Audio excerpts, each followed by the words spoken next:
கடந்த சில தினங்களுக்கு முன்பதாக இந்த காணாமல் ஆக்கப்பட்டவர்கள் அலுவலகத்தினால் ஒரு நிகழ்வு என்பது நடாத்தப்பட்டிருந்தது. அந்த நிகழ்விலே நீதி அமைச்சர் ஹர்சன நாணயக்கார பேசுகின்ற போது அவர் குறிப்பிட்ட ஒரு முக்கியமான ஒரு விடயம்தான், இந்த நாட்டிலே செம்மணி குருக்கள் மடம் உட்பட மொத்தமாக 17 மனித புதைகுழிகள் இருப்பதாக அவர் சொல்லியிருந்தார். உண்மையிலே இது ஒரு மிக கொடூரமான ஒரு விடயமாக பார்க்க வேண்டி இருக்கிறது. இந்த 17 மனித புதைகுழிகளும் தோண்டப்பட வேண்டும். அதிலே அடக்கம் செய்யப்பட்டிருப்பவர்களுக்கு நீதியை கொடுக்க வேண்டும் என்பதுதான் எங்களுடைய கோரிக்கையாக இருக்கிறது. கடந்த காலங்களிலேயே செம்மணி எப்படி பேசு பொருளாக மாறியிருந்ததோ அதே போன்று இப்போது செம்மணியிலேயே அந்த மனித புதைக்குழி என்பது தோண்டப்பட்டு வருகின்றது. இதுவரைக்கும் கிட்டத்தட்ட 230க்கும் மேற்பட்ட உடல்கள் என்பது மீட்டெடுக்கப்பட்டிருக்கிறது.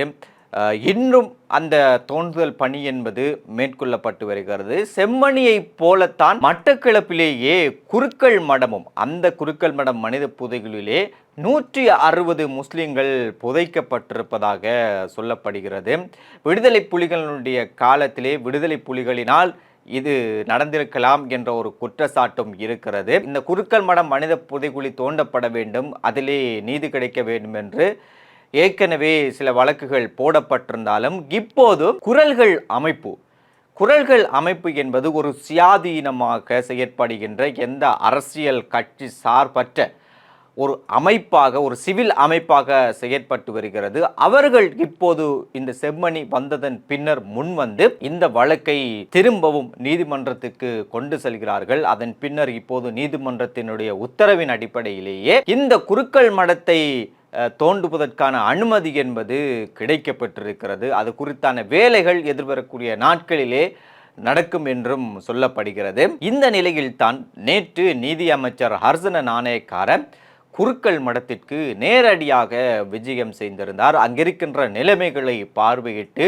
எடுக்க வேண்டிய நடவடிக்கைகள் குறித்து அவர் ஆராய்ந்திருந்தார். ஹர்சன நாணயக்காரவனுடைய இந்த விஜயம் தொடர்பாக பலர் இப்போது சமூக வலைத்தளங்களிலே தங்களுடைய விமர்சனங்களை சொல்லி வருவதை காணக்கூடியதாக இருக்கின்றது. அதிலும் முக்கியமாக பெரும்பாலானவர்கள் சொல்கின்ற ஒரு விடயம்தான், நல்லாட்சி காலத்திலேயே முஸ்லிம் அரசியல் தலைமைகள், இவர்களை முஸ்லிம் அரசியல் தலைமைகள் என்று சொல்வதை விட முஸ்லிம் அரசியல் தலைவர்கள் என்று சொல்கின்ற இந்த தலைவர்கள் நல்லாட்சி காலத்திலேயே அமைச்சரவையிலே இருந்து கொண்டிருந்தார்கள். அமைச்சரவையிலே பலமான அமைச்சுக்களை அவர்கள் பெற்றிருந்தார்கள்.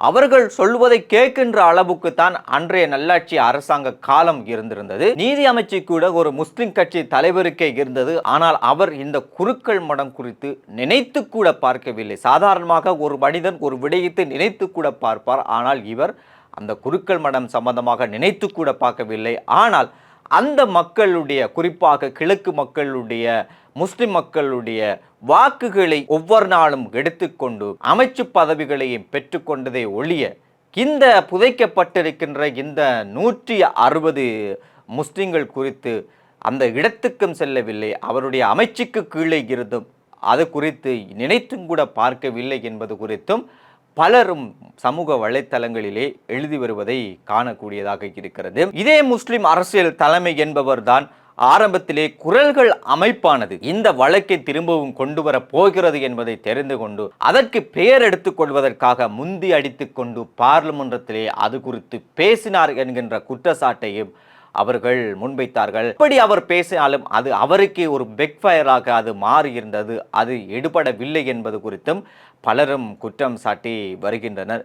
எது எப்படியோ குரல்கள் அமைப்பானது இந்த குருக்கள் மடம் தொடர்பான இந்த வழக்கை அவர்கள் சுயாதீனமாகவும் எந்த ஒரு அரசியல் பின்புலம் இல்லாமலும் ஒரு சிவில் அமைப்பாக அவர்கள் முன்கொண்டு செல்வதை நாங்கள் வரவேற்றே ஆக வேண்டும். இந்த குருக்கள் மடம் என்பது முஸ்லிம்களுடைய உரிமை சார்ந்த விடயம், முஸ்லிம்களுடைய தலையெழுத்து சார்ந்த விடயம், முஸ்லிம்களுடைய இனம் சார்ந்த ஒரு விடயம். எனவே இந்த விடயத்திலே எந்த ஒரு முஸ்லிம் அரசியல் தலைமைகளும் பெயர் போட்டுக்கொள்ள வரவே கூடாது. இதற்குள் உங்களுடைய குறுகிய நோக்கங்களுக்காக, உங்களுடைய அரசியல் நோக்கங்களுக்காக இதனை பயன்படுத்தவே கூடாது. நீங்கள் ஒன்று மட்டும் செய்யலாம், அதுதான் இந்த குருக்கள் மடத்துக்கு பின்னால் இந்த வழக்கை கொண்டு செல்கின்ற அந்த குரல்கள் அமைப்போடு இருந்து கொண்டு அவர்களுக்கு தேவையான ஆலோசனைகளை வழங்கி அவர்களுக்கு உதவி கூட செய்யலாம். ஆனால் உங்களுடைய அரசியல் குறுகிய நோக்கங்களுக்காக இதனை பயன்படுத்தக்கூடாது என்பதுதான் பலருடைய கோரிக்கையாக இருக்கின்றது. அதே போன்று நேற்றைய நீதி அமைச்சர் ஹர்ஷன நாணயக்காரவினுடைய இந்த விஜயம் என்பது, குருக்கள் மடத்துக்கான இந்த விஜயம் என்பது